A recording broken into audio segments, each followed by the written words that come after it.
Vegetables provide food to people in villages and cities and can often be sold for a high price. Vegetables require special care, especially when the plants are young. Some farmers use fishing nets to keep goats and chickens out of seedbeds.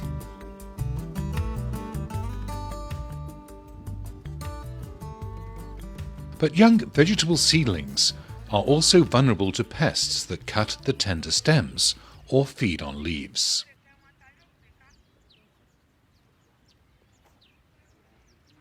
When these insects attack our chili, it is finished. All plants are spoiled. These small insects that fly over the plants destroy our peppers.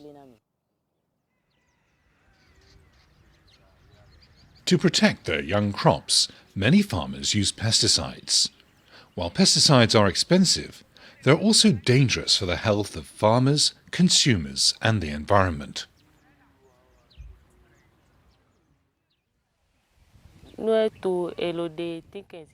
We reduce the use of pesticides because it makes us sick.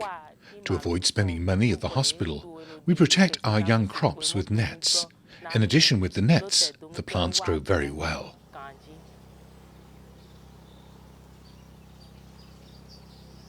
Before we learn how to install an insect net, let's take a closer look at some of the pests that can attack your seedbed. Knowing that many of them attack at night will convince you of the need to install insect nets over your seedbed.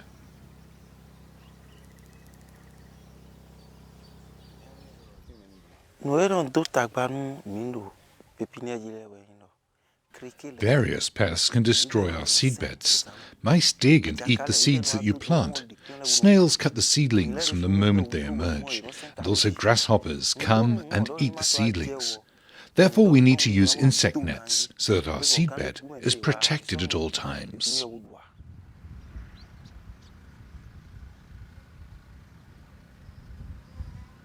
Grasshoppers and snails can be a serious problem for any vegetable seedbed, as they chew the tender stems of seedlings.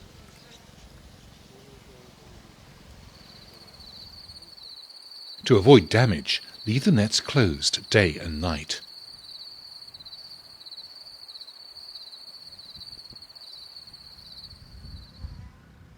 Caterpillars can also cause damage, but more so on tomato and cabbage than on chili. When moths lay their eggs on crops at night, the larvae that hatch will start feeding on your tomato or cabbage plants.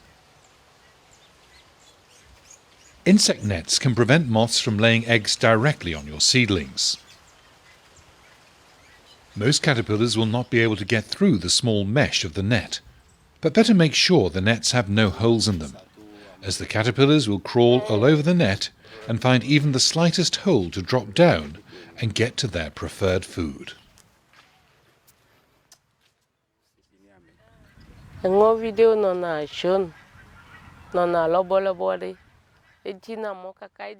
There are yellowish, slender caterpillars trying to get through the holes. That's why we take care to find these holes to repair them. Otherwise, once the caterpillars get into the nursery, they hide under the leaves and soon cause damage.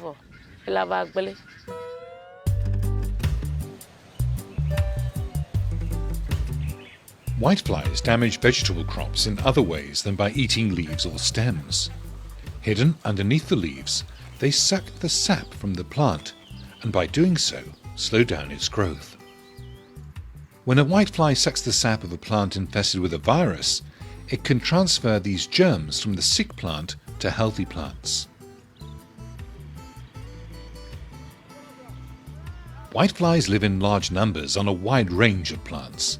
They're difficult to control with insecticides because whiteflies quickly become accustomed to the poison. After you've sprayed a few times, the insecticide no longer kills the whiteflies, and soon there may be more whiteflies than before. As long as the insect nets have no holes, they can keep out whiteflies and protect your seedlings from virus diseases transmitted by whiteflies. Before installing the net, carefully check and repair any holes. Now that we understand that insect nets help us to protect our seedlings, even when we're asleep, let us see how to install them.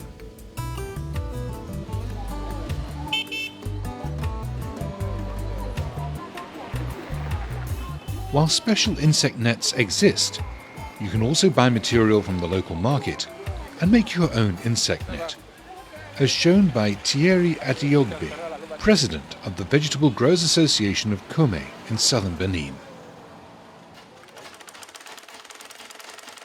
To know what size of insect net you will need, add 1 meter to the length and the width of the seedbed, so you can properly close all the edges of the net.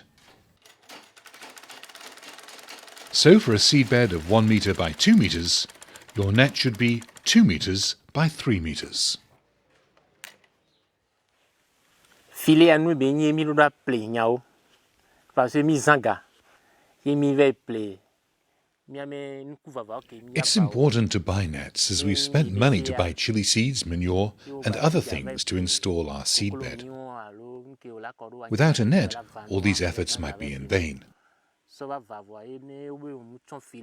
So it's important to protect our seedbeds with insect nets, to protect our investments, all the energy we've put in them, and to guarantee the life of the seedlings.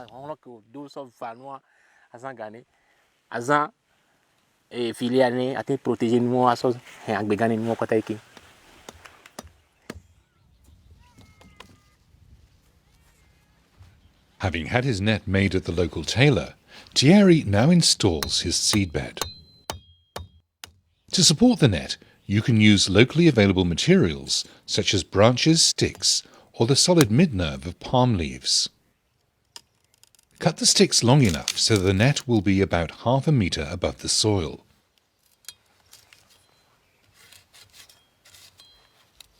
Remove sharp angles, as these may damage the net.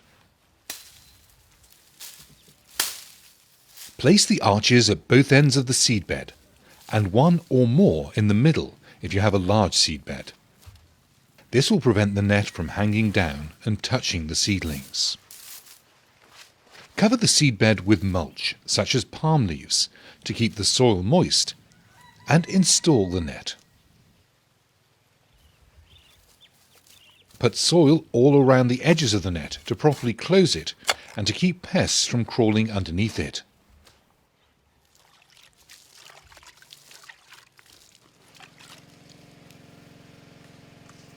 Open the net 8 to 9 days later to remove the palm leaves when the young seedlings emerge. Although you can leave the net closed all the time, it's advisable to observe your seedlings from time to time.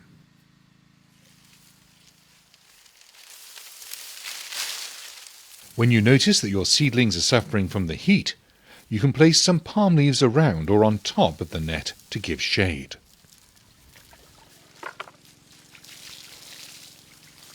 Only remove the net when you're about to transplant the chili. If nets are properly maintained and stored, they can be used for several seasons. Nets can be torn in a strong wind, or if children start to play with them, or if animals bother them.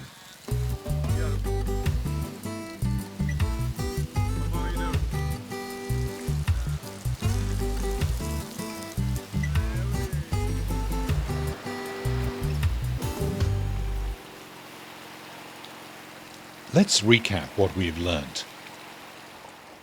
Vegetable seedlings are often attacked by snails, grasshoppers and other insects. Protect your seedlings by putting an insect net over them. Leave the net closed all the time and repair any holes. Check from time to time to make sure your seedlings have no problems. At transplanting, remove the net and keep it in a safe place for future use. To other farmers, I would say that there is no need to use a lot of pesticides on the crops, so they should make an effort to cover their crops with nets to protect their nurseries.